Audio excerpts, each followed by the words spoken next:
عمر فاروق رضی اللہ تعالیٰ نے اپنے دور خلافت کے اندر عدل کی وہ مثالیں قائم کی کہ آج تک دنیا ایسی مثال پیش کرنے سے عاجز ہے کہ کسی بکری کو بھی جرأت نہیں کسی غیر کے کھیت کے اندر چرنے کے لیے چلی جائے۔ آج ہم یہی کہتے ہیں کہ اگر حکمران ٹھیک ہو تو رعایا بھی ٹھیک ہو جایا کرتی ہے۔ آج ہم سے اکثر لوگ کہتے ہیں کہ رعایا ٹھیک ہو تو حکمران ٹھیک ہو جائیں، ہم خود ٹھیک نہیں سکتے حکمران ٹھیک نہیں۔ جب ہم کہتے ہیں کہ اگر باپ ٹھیک ہو تو اولاد بھی ٹھیک ہوتی ہے، استاد اچھا ہو تو شاگرد بھی اچھے ہوتے ہیں، مرشد اچھا ہو تو مرید بھی اچھے ہوتے ہیں، اسی طرح اگر حکمران اچھا ہو تو رعایا بھی اچھی ہو جایا کرتی ہے۔ ٹینکی کے اندر پانی صاف ہو تو ٹوٹیوں کے اندر بھی پانی صاف آتا ہے۔ حکمران جب اچھا آ جائے تو اللہ تبارک و تعالیٰ اس کی برکت سے رعایا کو بھی اچھا بنا دیا کرتا ہے۔ حضرت سعد بن ابی وقاص رضی اللہ تعالیٰ عنہ آپ ایک مرتبہ فتح کے بعد بہت زیادہ مال غنیمت لے کر عمر فاروق رضی اللہ تعالیٰ کے پاس حاضر ہوئے۔ بہت سا مال غنیمت عمر فاروق رضی اللہ تعالیٰ کے سامنے پڑا ہے اور حضرت سعد بن ابی وقاص رضی اللہ تعالیٰ عنہ آپ فرماتے ہیں کہ اے عمر، جب ہم نے فتح حاصل کر لی اور مال غنیمت اکٹھا کرنا شروع کیا، کہا ہمارے بہت سے مجاہدین ایسے تھے کہ جب یہ مال غنیمت اکٹھا کر رہے تھے ان کو سوائے خدا کی اور کوئی دیکھ نہیں رہا تھا، لیکن اس کے باوجود کسی ایک مجاہد نے بھی، کسی ایک فوجی نے بھی ایک سوئی کی بھی خیانت نہیں کی، ایک سوئی کے برابر اتنی خیانت نہیں کی۔ جو کچھ انہوں نے مال غنیمت حاصل کیا سارا کچھ لا کے آپ کے پاس پیش کر دیا ہے۔ یہ بات سنی تو عمر فاروق رضی اللہ عنہ رونے لگے، آنکھوں سے آنسو جاری ہو گئے۔ مولا علی رضی اللہ عنہ فرمانے لگے، اے عمر آپ روتے کیوں ہیں؟ آپ کو اس بات پر خوش ہونا چاہیے، اس لیے کہ جب آپ پر دیانت نہیں ہے تو آپ کی رعایا کیسے بددیانت ہو سکتی ہے؟ آپ جب عدل کرتے ہیں تو آپ کی رعایا بھی اس پر عمل کرتی ہے اور وہ بھی کسی چیز کے اندر بددیانتی نہیں کرتی بلکہ وہ ایمانداری کا ثبوت دیتی ہے۔ اور یہ صرف آپ کی عدالت کی وجہ سے ہے، آپ کے عدل و انصاف کی وجہ سے ہے کہ کسی ایک بکری کو بھی جرأت نہیں ہوتی کہ کسی غیر کے کھیت کے اندر چلی جائے۔ عمر فاروق رضی اللہ تعالیٰ عنہ آپ ایک مرتبہ گھوڑا دوڑاتے ہوئے جا رہے ہیں۔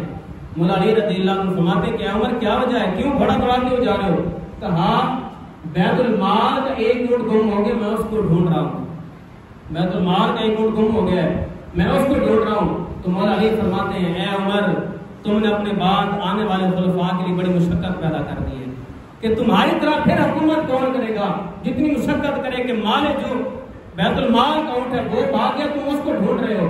آپ نے فرمایا اے علی، میں تو یہ کہتا ہوں کہ اگر کوئی ایک کتا بھی دریائے فرات کے کنارے پیاسا مر جاتا ہے قیامت کے دن عمر سے اس کا بھی حساب لیا جائے گا، میں تو اس بات کا قائل ہوں۔ تو آپ نے عدالت کی وہ مثالیں قائم کی ہیں کہ آج دنیا اس کی جیسی مثال پیش کرنے سے عاجز ہے۔ ایک مرتبہ مصر سے ایک شخص حضرت عمر فاروق رضی اللہ عنہ کے پاس حاضر ہوا اور آ کر کہتا ہے حضور مجھے اپنی پناہ عطا کریں۔ آپ نے فرمایا کہ میں تجھے پناہ دیتا ہوں، لیکن وجہ کیا ہے، کس سے پناہ چاہتے ہو؟ کہا کہ میں مصر کا رہنے والا ہوں اور مصر کے گورنر نے حضرت عمر بن عاص رضی اللہ تعالیٰ عنہ ان کے بیٹے نے میرے ساتھ دوڑ کی بازی لگائی۔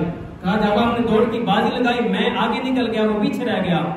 جب اس نے دیکھا کہ میں ہار گیا ہوں تو اس نے مجھے تھپڑ رسید کیا اور مجھے کوڑوں سے مارا، تو میں ان کے ظلم سے بچنے کے لیے آپ کی پناہ چاہتا ہوں۔ آپ نے اس وقت حضرت عمر بن عاص کو خط لکھا کہ خود بھی اور اپنے بیٹوں کو بھی لے کر مدینے کے اندر حاضر ہو۔ حضرت عمر بن عاص مصر سے چلے، اپنے بیٹوں کو ساتھ لیا، عمر فاروق رضی اللہ کے پاس حاضر ہوئے۔ حضرت عمر فاروق رضی اللہ عنہ فرمایا کہ وہ مصری شخص کہاں ہے؟ اس مصری کو بلایا گیا۔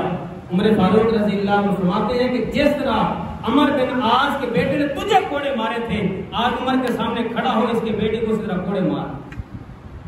وہ مصری شخص اٹھا، ہاتھ کے اندر کوڑا لیتا ہے۔ عمر بن عاص جو گورنر ہیں ان کے بیٹے عمر کے سامنے وہ شخص کوڑے مارتا ہے۔ جب اس نے کوڑے مار دیا، اپنا بدلہ لے لیا، تو عمر فاروق فرماتے ہیں کہ اب تم عمر بن عاص کی چنگیا پر بھی کوڑے مارو۔ تو وہ شخص کہنے لگا حضور میرا جو بدلہ تھا وہ میں نے لے لیا ہے، اس کے بیٹے نے مجھے مارا تھا، انہوں نے مجھے نہیں مارا۔ کہا اسی کی شے پر اس نے تجھے مارا ہے اور یہ کہتا ہے کہ میں بڑے بندے کا بیٹا ہوں، میں گورنر مصر کا بیٹا ہوں، یہ اس بات پر فخر کرتا ہے۔ اس کو معلوم ہونا چاہیے کہ یہ حکومت کسی اور کی نہیں، عمر فاروق کی ہے۔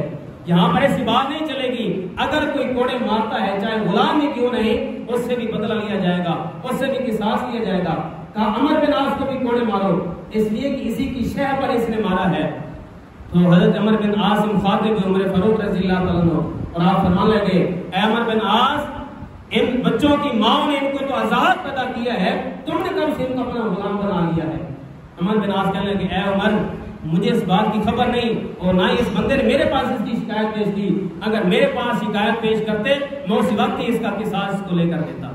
تو یہ عمر فاروق رضی اللہ عنہ کا عدل ہے، اور اس بات سے اندازہ لگائیں کہ حضرت عمر فاروق رضی اللہ عنہ نے فیروز دہلوی رضی اللہ عنہ کو خط لکھا اور کہا کہ مجھے معلوم ہوا ہے کہ تجھے شہد کے ساتھ نلی کا گودا ملا کر کھانے کی عادت ہو گئی ہے، نلی کی جو ہڈی ہوتی ہے اس کے اندر جو گودا ہوتا ہے، کہا مجھے معلوم ہوا ہے کہ تو شہد کے ساتھ وہ ملا کے کھاتا ہے جس وجہ سے اب تو آرام کے اندر گھر کے اندر بیٹھتا ہے، جہاد نہیں کرتا، میرے پاس آ اللہ کی راہ کے اندر جہاد کر۔ اس نے خط پڑھا، عمر فاروق رضی اللہ عنہ کے پاس حاضر ہوئے، جو ہی گھر کے اندر داخل ہونے لگے تو ایک قریشی نوجوان بھی اس وقت دروازے سے اندر داخل ہونے لگے۔